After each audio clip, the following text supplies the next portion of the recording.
Welcome to my review of Twisted Metal for the PlayStation 1. This was one of my early PlayStation games that I got when I got the system. This and Mortal Kombat 3 were some of my first PlayStation games. And, you know, I was fucking blown away by this game. At the time, I was obsessed with it. I mean, I always liked the idea of cars in combat crashing into each other and shit like that. Even as a little kid, I was into that. But this game was just, amazing. I actually really liked the Destruction Derby. That was an early PS1 game as well because of the car damage. But this was my favorite because you had weapons on your vehicles and you're exploring these different environments. And you have to, the idea is very simple. You have to try to take out all the opponents in each stage. And this is where Twisted Metal started, And it, of course, looking back, is one of the clunkier of the games in the series because it was the first entry. But, I mean, I can still play this and have an awesome time with this game. I still love playing it. Now, these early Twisted Metal games were clunkier than some of the later ones, even Twisted Metal 2. Now, I'm not even talking about Twisted Metal 3 and 4, which were handled by a different company and were pretty much shit games. I mean, they're playable. I have beaten the other two games, but it's just, they're kind of shitty compared to where they came from, They were taken by a different developer, and it shows. But, actually, Small Brawl was pretty good. I think that has some of the original developers on it, but all that said, this game, for me, is one of the best in the series. It may not be the best in the series, but it still holds up for me as a really enjoyable game. It has that survival vibe of just driving around trying to survive and get the health pickups, stock up on your weapons and go back and just fuck shit up. And the environments are still cool. The vibe of the game, with the soundtrack and everything, it gives you kind of a dark vibe. It just really. I mean, of course, I'm a little bit, I'm nostalgic as well, so that does cloud my view a little bit.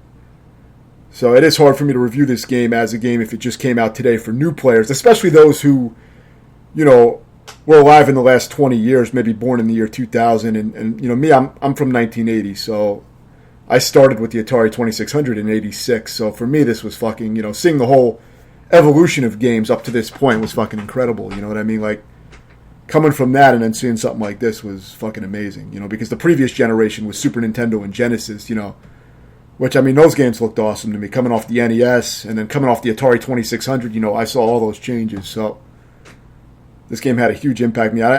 I played the shit out of it. It has a huge replayability because in my last review, I reviewed Twisted Metal 2. I actually forgot to mention the two-player versus mode, which was one of my favorite things to do in the game.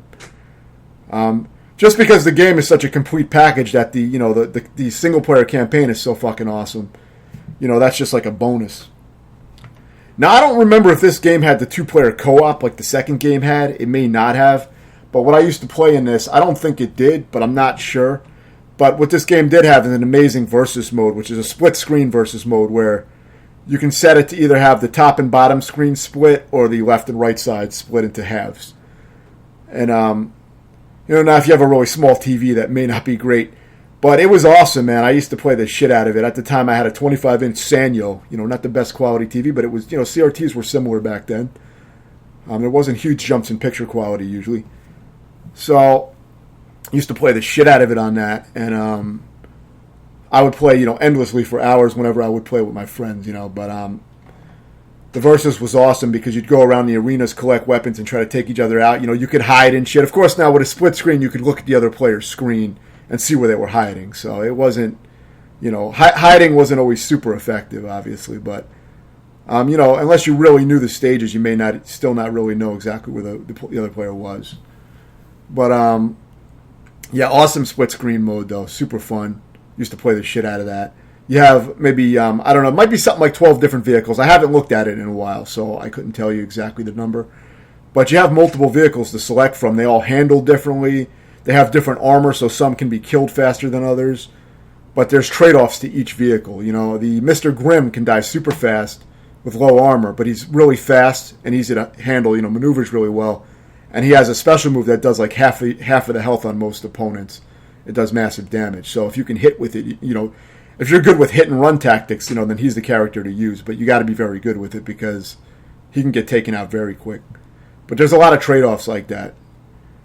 And you have a turbo meter as well. Now, I don't remember if that's powered by pickups or if it regenerates on its own, but the turbo will allow you to speed out of areas or do ram damage by ramming into the enemy. So very useful. There's fire missiles, homing missiles, power missiles, and a few other different types of weapons. Fire missiles have a slight homing capability, but not very much. But homing missiles will home pretty strong onto the target. As long as you're shooting pretty in the general direction of the target. But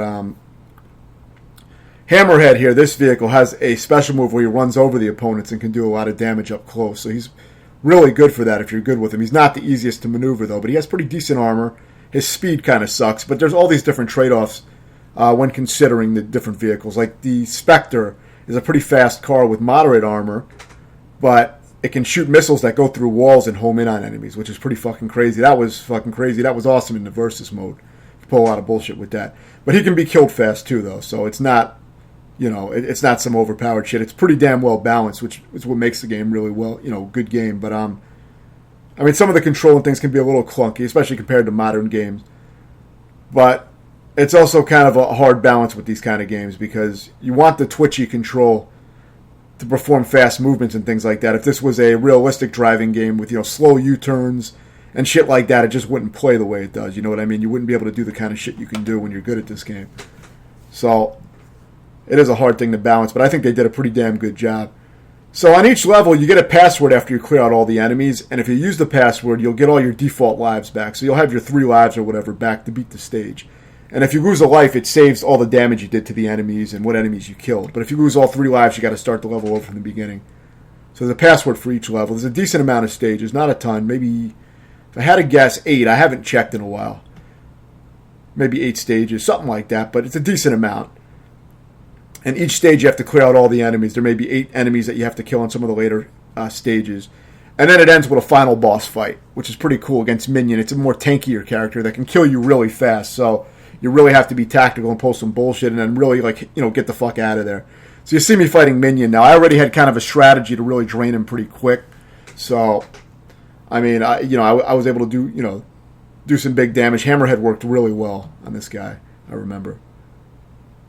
So there's different strategies depending on what vehicles you're using, and you can beat the game with each vehicle and get a different ending. Of course, it's just a text ending in this first game. They dropped the video endings, which were video movies that would play after you beat it with a character, which some of those were fucking hilarious. I saw them in an unlockable, in one of the Twisted Metal games. There was an unlockable where it shows all of them, but they were never used for this. So you just get text endings, but it's still kind of funny. It's kind of amusing, but.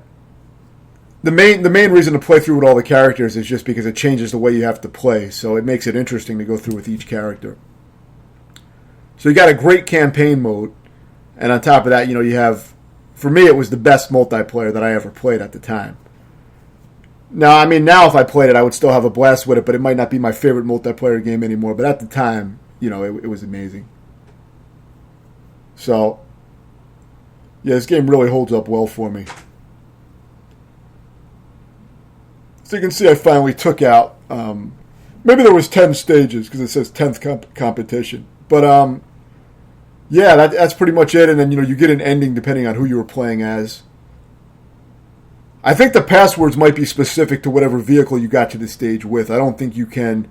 Twisted Metal 2 will let you use a password and then change your vehicle, from what I remember. But I think in this game you are bound to whatever vehicle you started with. So it really makes you I believe you have to really try to beat it with what you selected in the beginning. But it's cool because it really makes you learn the vehicle that you chose. So you really have to get good with it. So yeah, really good game. I still think it's a great game. For me, it's still an 8 out of 10. Easily. But for newer players who didn't grow up with this and maybe the first time playing this game, and if you've played the better installments in the series, it's not going to hold up as well. So maybe for other players, it might be more like a 7 or something like that. And some people are going to hate it because it's an old style game, and it requires some skill, and you have to get used to the way the game plays. So some people are not going to enjoy it. But for me, it's still an 8 out of 10. If you have any questions, let me know, and thanks for watching.